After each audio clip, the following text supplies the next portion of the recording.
was in my office at the salon, going through some paperwork, when one of the stylists stepped inside. Madam Beta, you have a visitor. A visitor? Yes. I'll be right there. The moment I got there, I froze. Bintu was sitting comfortably in one of the waiting chairs. The second she saw me, she smiled. What are you doing here? I came to visit. How did you find this place? I saw the address at home. Stand up. What? I said, stand up. Beta, I only came to see. Get out. What? Get out of this salon. I just came to visit you. I don't care. I don't want to see you here again. I'm still your sister. You are not my sister. The word hit her hard. I could see it. For a few seconds, she just stood there staring at me. Tears filled her eyes. Without saying another word, she turned around and left, crying. I watched her leave.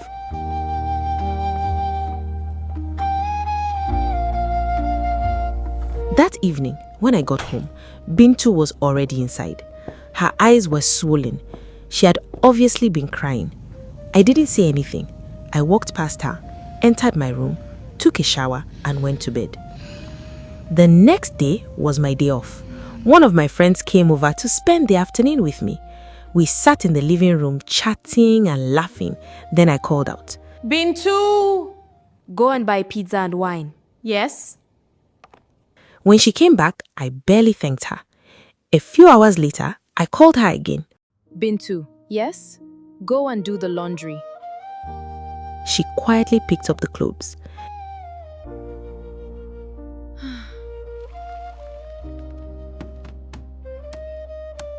Then later again, I called her. Go and buy groceries. By nightfall, she could barely stand.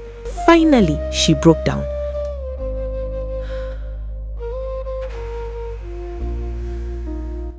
Beta, why are you treating me like this? We are sisters. I don't understand.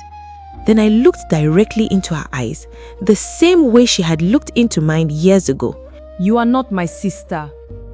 You are my servant. She froze. The color drained from her face. Immediately, she remembered.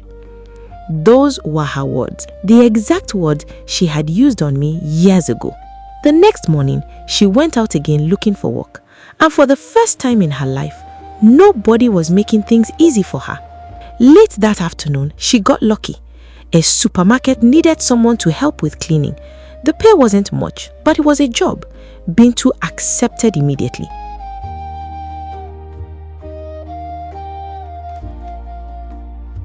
She came home excited. Beta, I got a job. Congratulations. I'm so excited. She looked proud of herself for the first time. The next morning, she started work. I gave her transportation money for 1 month. After that, she was on her own. The work wasn't easy. Every day she woke up early. Every day she stood for long hours. Every day she cleaned, swept, mopped, arranged shelves, carried things around. By the time she got home, she was exhausted, but she still had responsibilities at home. She still had to cook, wash dishes, clean the apartment, wash clothes, prepare for the next day. For the first time in her life, she was beginning to understand. She started remembering me, remembering the village, remembering everything I used to do. The salon, the cooking, the cleaning, the shopping, the bills, the insults, the humiliation. And somehow, I had survived all of it. 1 month passed. Bintu slowly became a different person. One evening, she came home smiling, the biggest smile I had seen on her face in a long time. Beta, my salary came. Congratulations. I've never earned money before. I could hear the excitement in her voice. She counted the money several times that night, then carefully placed it inside her drawer before going to sleep. The next morning, she left for work.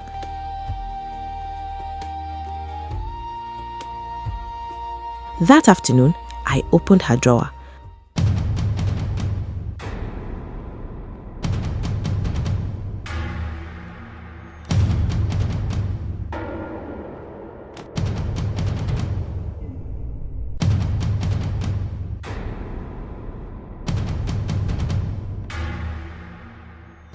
That evening, Bintu returned home.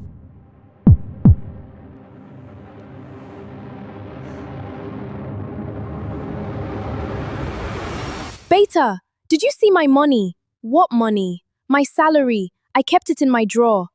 I didn't see any money. But what? It's only the two of us in this house.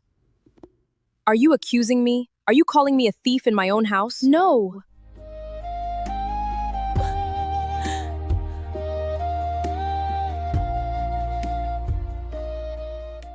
Bintu could not sleep that night. She kept turning on her bed, thinking, wondering. Question after question kept running through her mind. Where did the money go? Who took it? Did somebody break into the house? Was she careless? Had she kept it somewhere else? Nothing made sense. The money had simply disappeared. The next morning, she left for work without transportation money. For the first time since she got the job, she trekked. The journey was long, the sun was hot. By the time she got to the supermarket, she was already tired. After work, she trekked back home again. The same thing happened the next day and the day after that. Days passed, then another, but she endured it. At home, she still cooked, still cleaned, still washed clothes, still kept the house running. Meanwhile, things in the village were not going smoothly either. Mama B kept trying to call. She called Beta, the number was unreachable. She called again, still unreachable. She called Bintu. Sometimes Bintu ignored the calls. Sometimes she simply switched off her phone. Mama B became frustrated. The only person she could regularly speak to was Papa B. Have you been speaking to Beta on the phone? I haven't spoken to her. Then why is her number here? I don't know, Mama B. You are lying.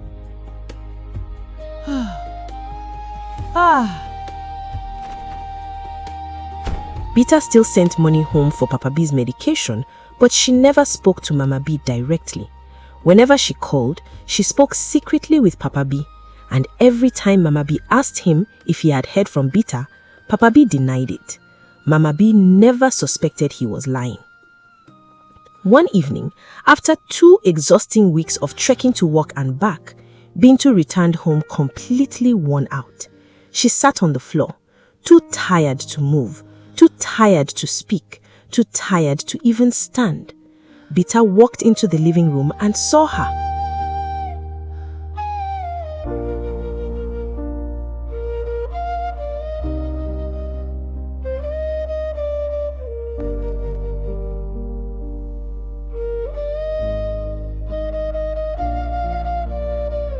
How do you feel? What? How do you feel?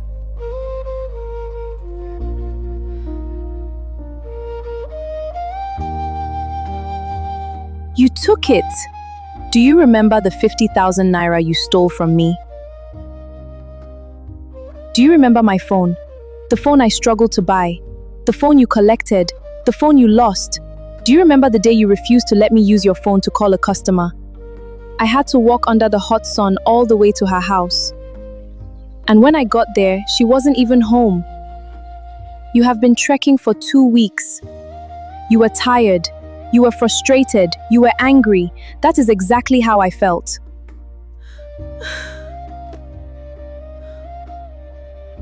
Keep it. And keep the extra money too.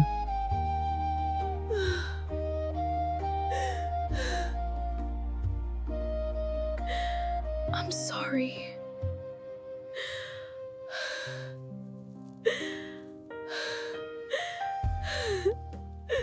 A few days later, Bintu finally answered one of Mama B's calls.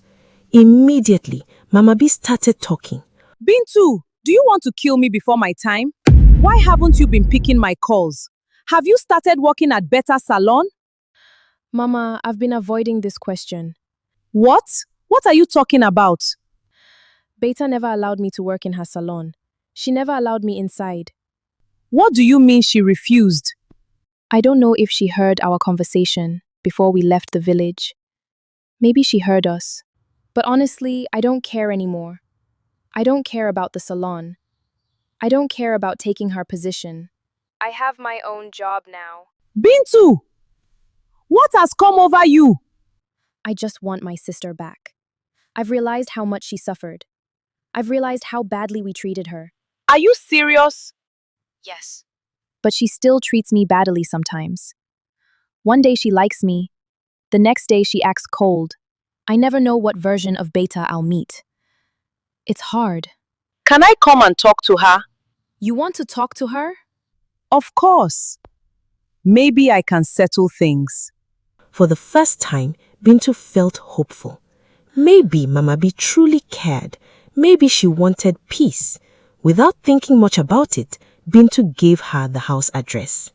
The next morning, Mama B packed a small bag and headed to the city. Hours later, there was a knock on the door.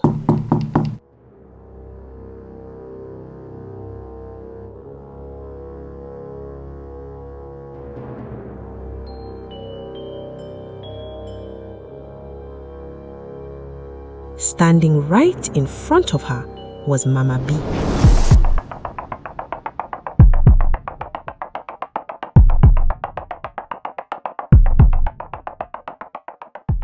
What are you doing here? Bintu gave me your address. I've been trying to reach both of you. And Bintu told me you've been treating her badly. I came all the way from the village to find out what is wrong with you. Why are you treating my daughter like that? Who do you think you are? Enough! You came all the way from the village to question me? What? You came to my house. What do you mean? My house! And you're standing here asking me how I run it. Beta. No, you don't get to do that anymore. Not anymore. Are you talking to me in that manner? Who gave you the guts? Life did. The same way you came from the village is the same way you should go back. What? I never invited you here. Better, you are not welcome in my house. You will sleep outside.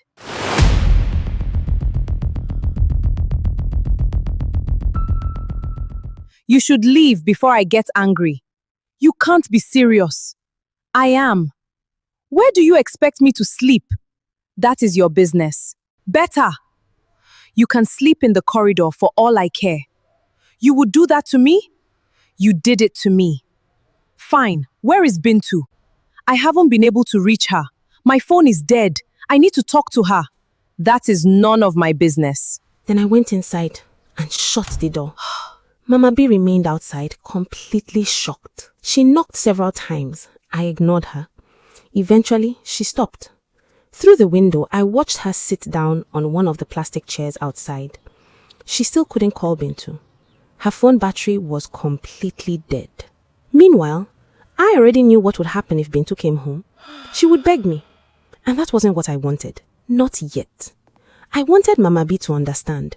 Just a little. So I picked up my phone and called Bintu. Hello, Beta. I won't be home tonight. I'll be very busy. Okay. So I want you to sleep over at my best friend's house. Today? Yes, you can come back tomorrow afternoon. Tomorrow is Sunday anyway. All right. Neither of us mentioned Mama B. The truth was, Bintu had completely forgotten about her planned visit. Mama B never told her the exact day she was coming, so she had no idea her mother was already sitting outside my apartment.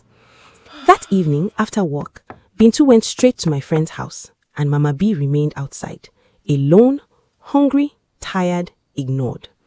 I watched through the curtain. She sat quietly in the corridor, the same way I once sat quietly in hers. Nobody brought her food. Nobody brought her water. Nobody invited her inside. Mama B spent the night outside. The next morning, I woke up very early, long before sunrise. I walked into the kitchen, filled a cup with water, then quietly opened the front door.